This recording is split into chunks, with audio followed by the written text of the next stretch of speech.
Alors bonjour chers amis, heureux de vous retrouver encore une fois cette semaine pour cet enseignement. Nous sommes à une semaine de Pâques et nous allons réfléchir aujourd'hui à la mort de Jésus-Christ d'une façon bien spéciale.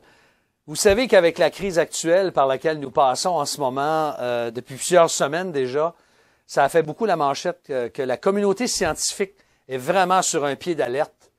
Tout particulièrement depuis la mi-mars, il y a une véritable course mondiale qui est lancée pour trouver vaccins, traitements, remèdes contre le COVID-19. Vous savez que les scénarios les plus optimistes nous laissent croire qu'aucun vaccin ne sera disponible avant 12 à 18 mois. Alors, c'est pas très rassurant. Mais saviez-vous qu'il existe un autre virus?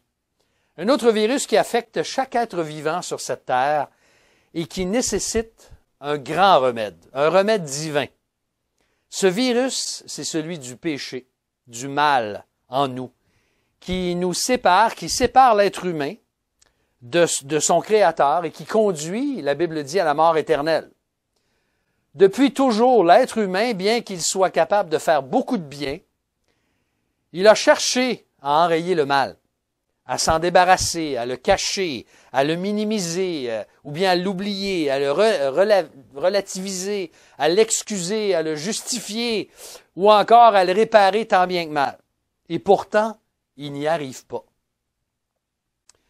Le mal est plus présent que jamais.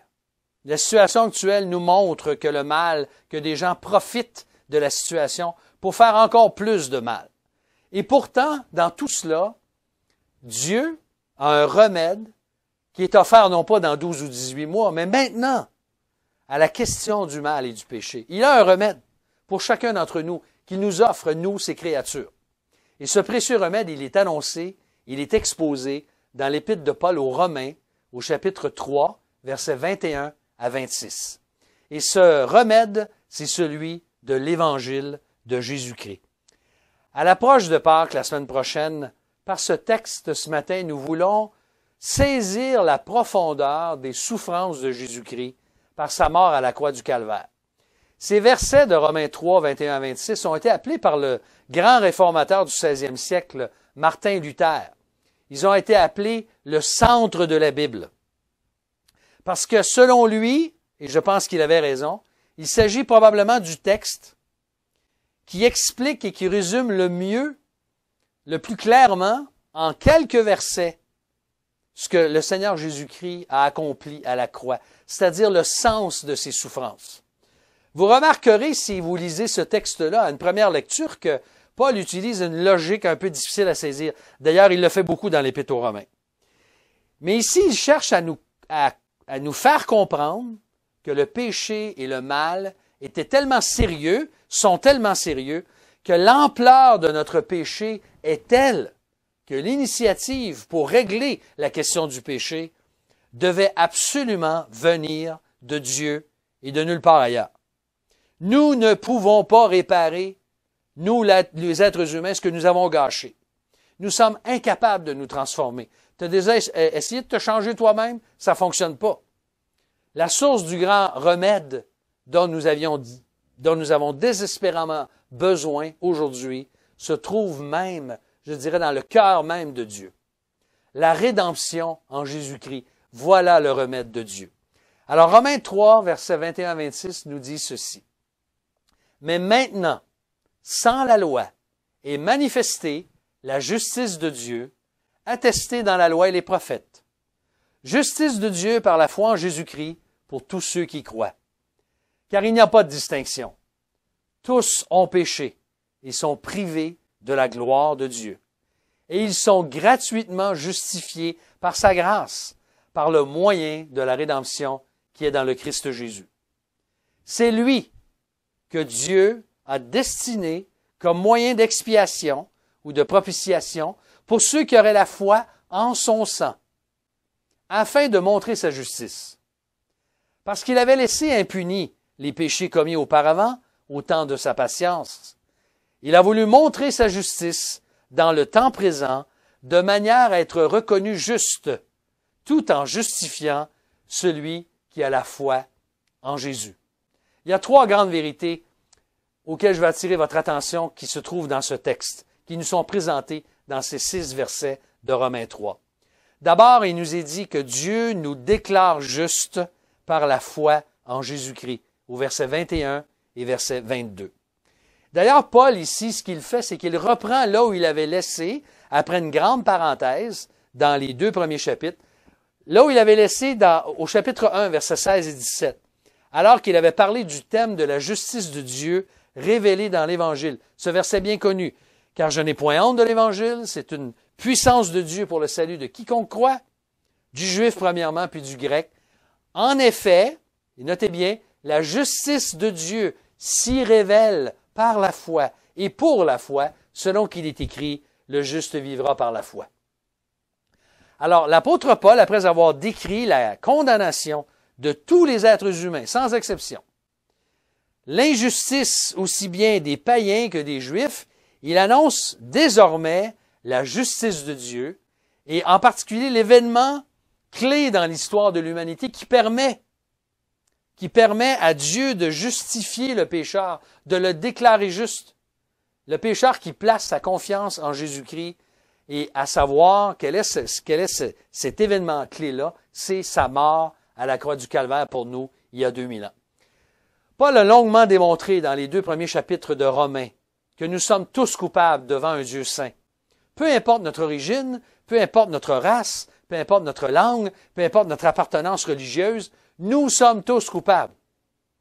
Mais après cette mauvaise nouvelle-là, arrive la bonne nouvelle dans Romains chapitre 3. Il existe un moyen de ne pas être condamné, d'être justifié, d'être pardonné. Et ce moyen-là, c'est celui de croire, de placer notre confiance en Jésus-Christ et dans son sacrifice pour nous. Le « mais maintenant » du verset 21, Paul commence cette section-là de la façon suivante. « Mais maintenant, sans la loi est manifestée la justice de Dieu. » Ce « mais maintenant » nous ramène à un moment précis de l'histoire du plan rédempteur de Dieu, où Dieu a manifesté sa justice par le don de son Fils. Donc, sans la loi de Moïse, cette loi sous laquelle le peuple hébreu a vécu pendant plus de 1500 ans, eh bien, sans la loi, Paul dit, la justice de Dieu se révèle en dehors de tout ce qu'elle exigeait, avec ses commandements, ses sacrifices, ses prêtres et tout le rituel qu'elle apportait. Nous sommes désormais sous une nouvelle alliance. La justice de Dieu, qui est attestée ou qui est confirmée par tout l'Ancien Testament, par les lois et les prophètes, elle est maintenant déclarée. Tout ce que la loi annonçait sous l'Ancienne Alliance était en fait une anticipation de ce maintenant ici. Maintenant que nous trouvons en Jésus-Christ ce que Dieu a préparé pour nous dans un monde qui sera rendu parfait un jour. Le maintenant va devenir éternel un jour. Donc, Paul va attirer notre attention d'abord sur la première vérité que, indépendamment de la loi, la justice de Dieu a été révélée en Jésus-Christ. Et selon le verset 22, cette justice, c'est par la foi en Jésus-Christ pour tous ceux qui croient. C'est ce qu'il dit. Sans la loi est manifestée la justice de Dieu, attestée dans la loi et les prophètes, justice de Dieu par la foi en Jésus-Christ pour tous ceux qui croient.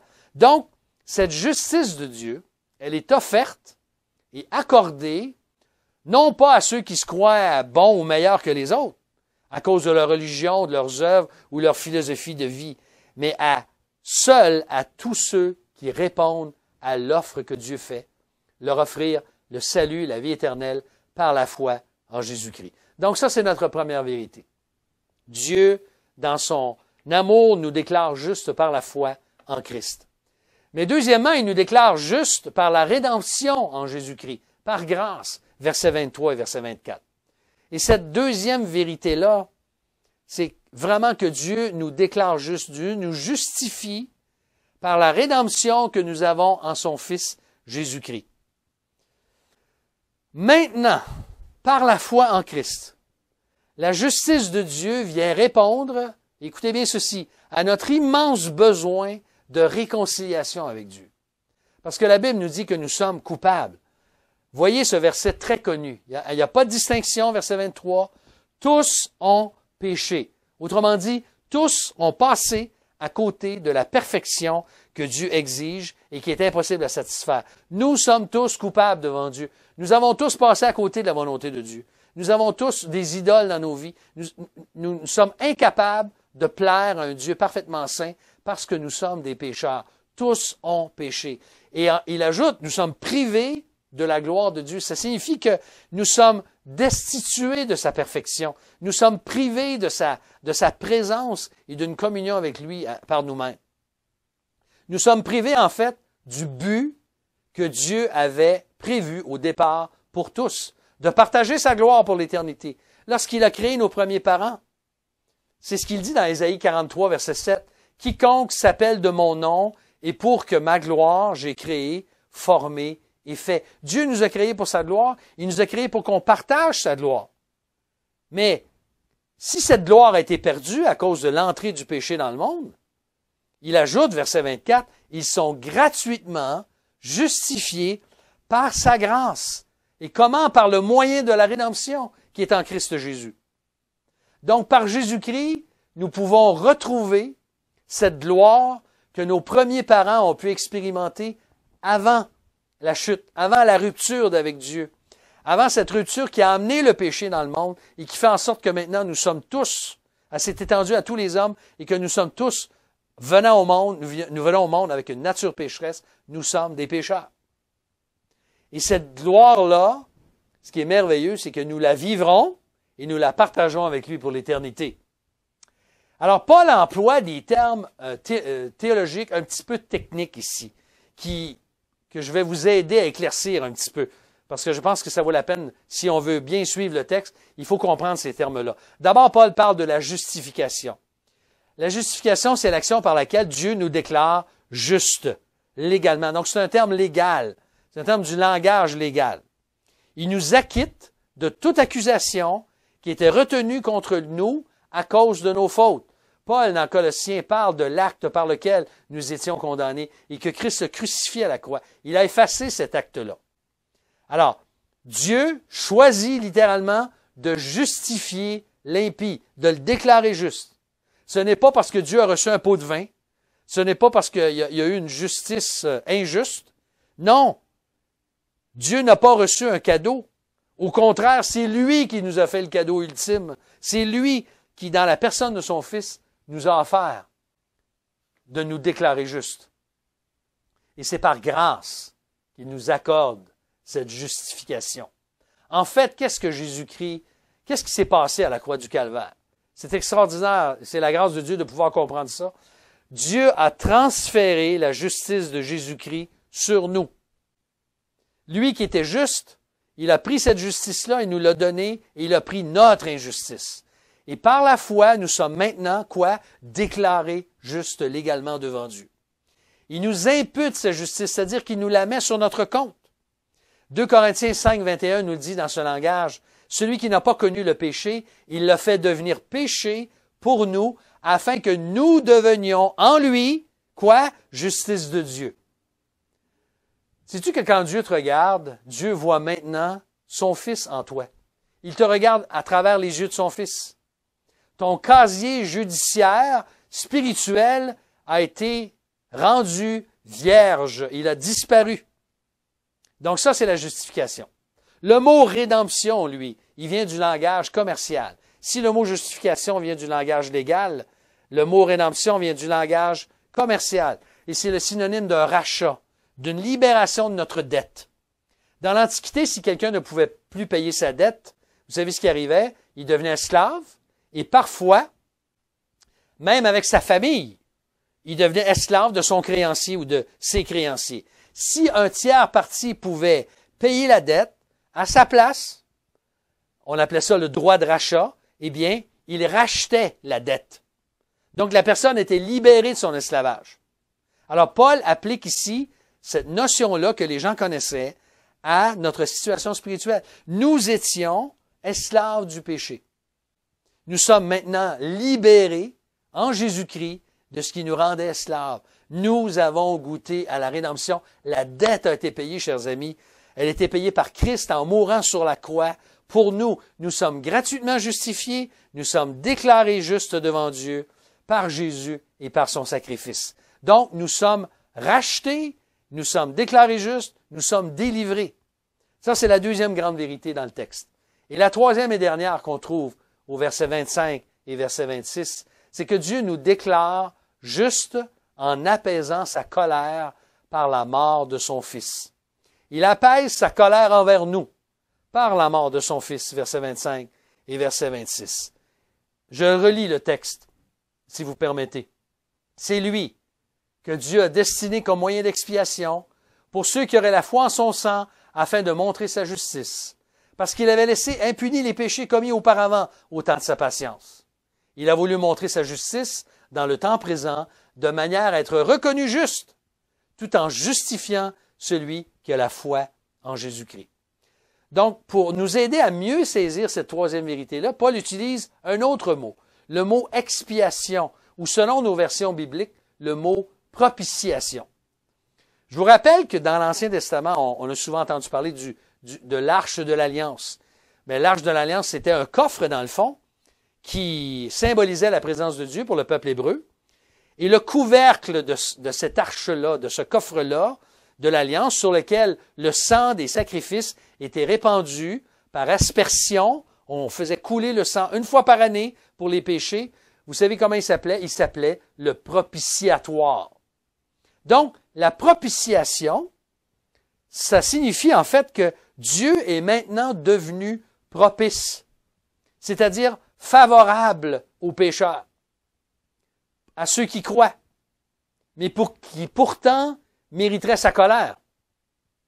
Autrement dit, comment Dieu est-il rendu favorable ou propice à des pécheurs qui croient? Mais c'est parce que sa colère est maintenant apaisée. Elle est enlevée parce que Christ le subit à ma place, le subit à ta place, le subit à notre place, pour nous à la croix du Calvaire il y a 2000 ans. La mort de Christ, qu'est-ce qu'elle fait? Bien, par son sacrifice, Jésus-Christ pardonne, il couvre, il annule notre péché devant Dieu. Dieu ne tient plus compte de nos fautes et nous pardonne. Ça, c'est le sens premier de l'expiation.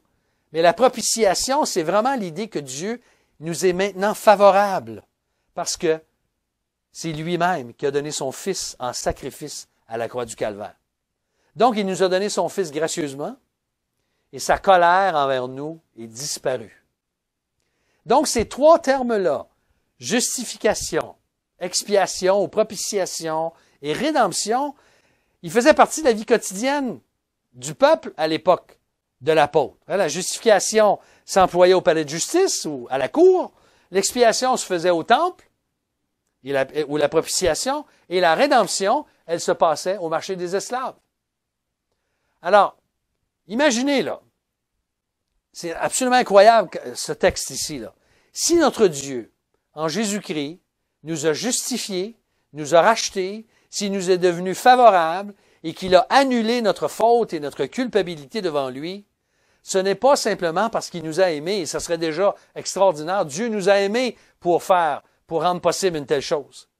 Mais il a démontré, c'est ce que Paul veut expliquer ici, Dieu a démontré d'une façon extraordinaire et éternelle sa justice.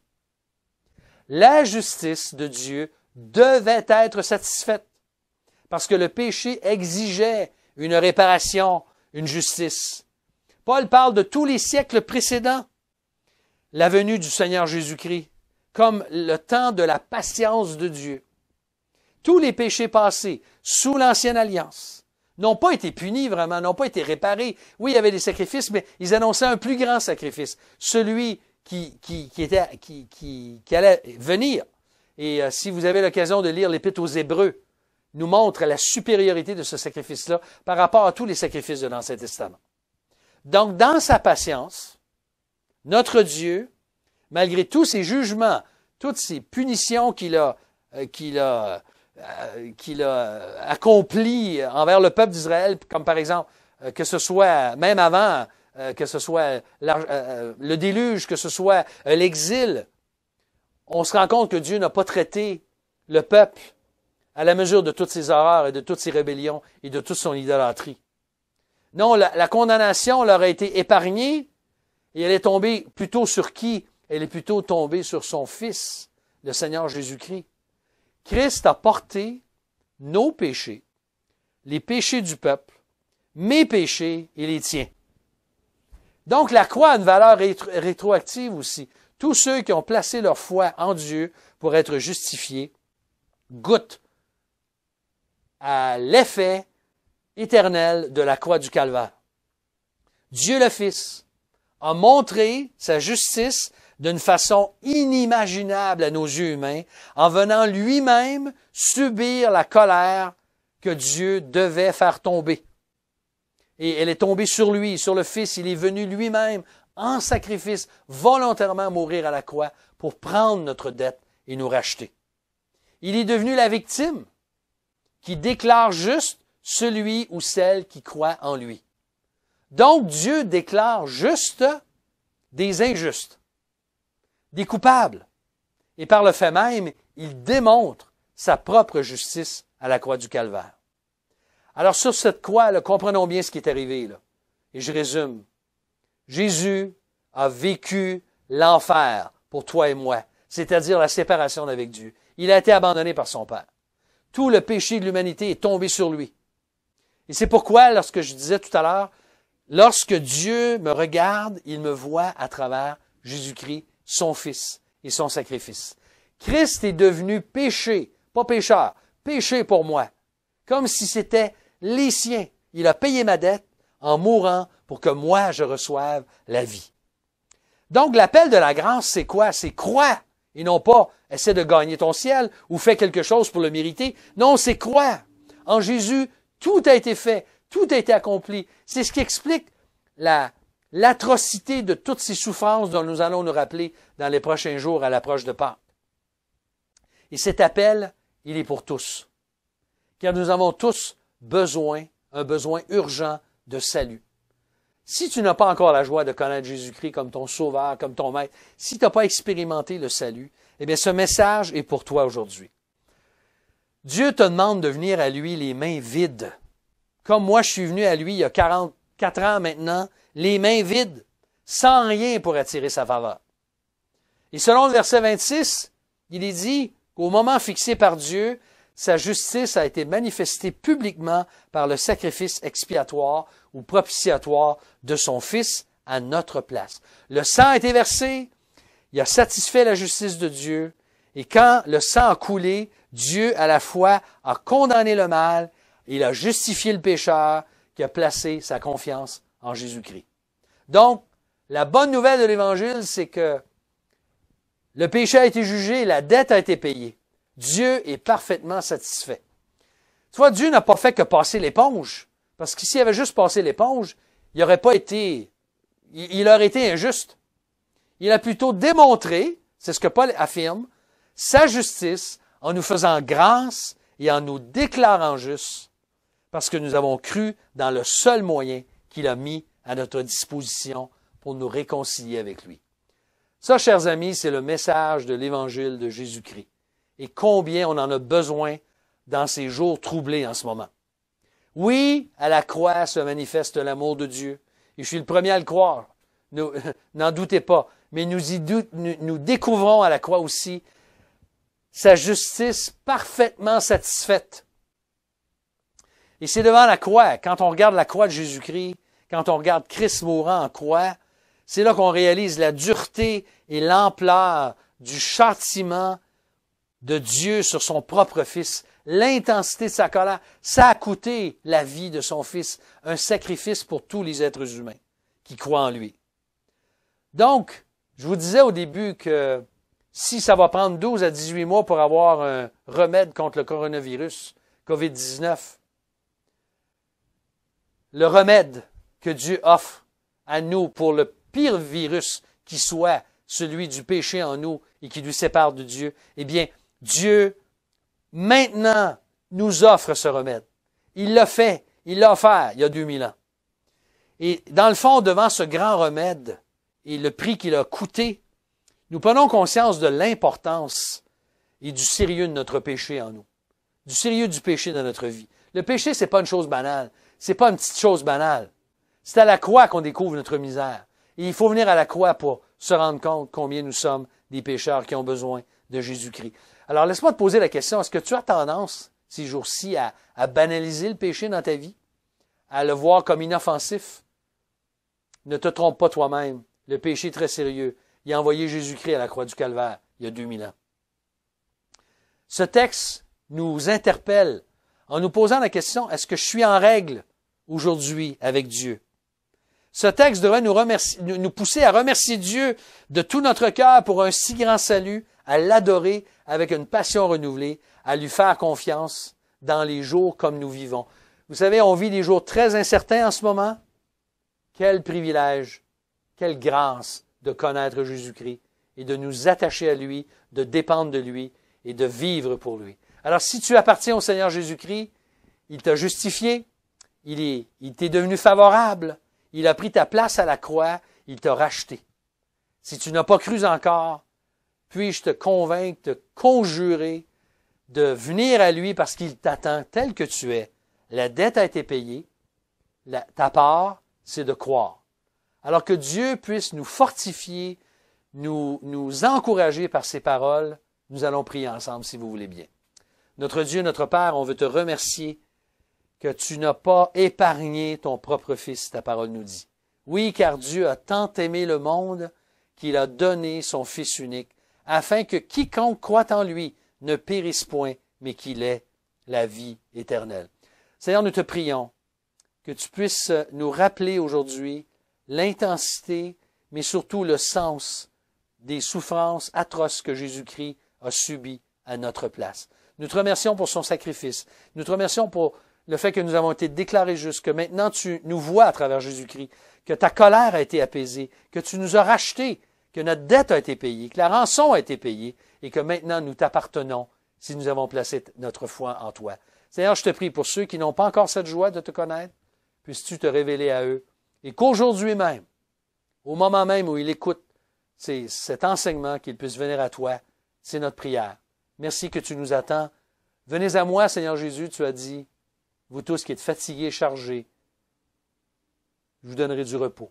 Combien ces paroles sont pertinentes pour les jours dans lesquels nous vivons en ce moment. Nous nous confions en toi, nous nous abandonnons entre tes mains, nous dépendons de toi, Seigneur. Notre avenir est entre tes mains, nos destinées sont dans ta main. Nous te remercions au nom précieux du Seigneur Jésus. Amen. Il y a un cantique qui résume bien les vérités que nous venons de voir dans Romains chapitre 3. Rédempteur adorable. Je vous invite à le chanter avec moi.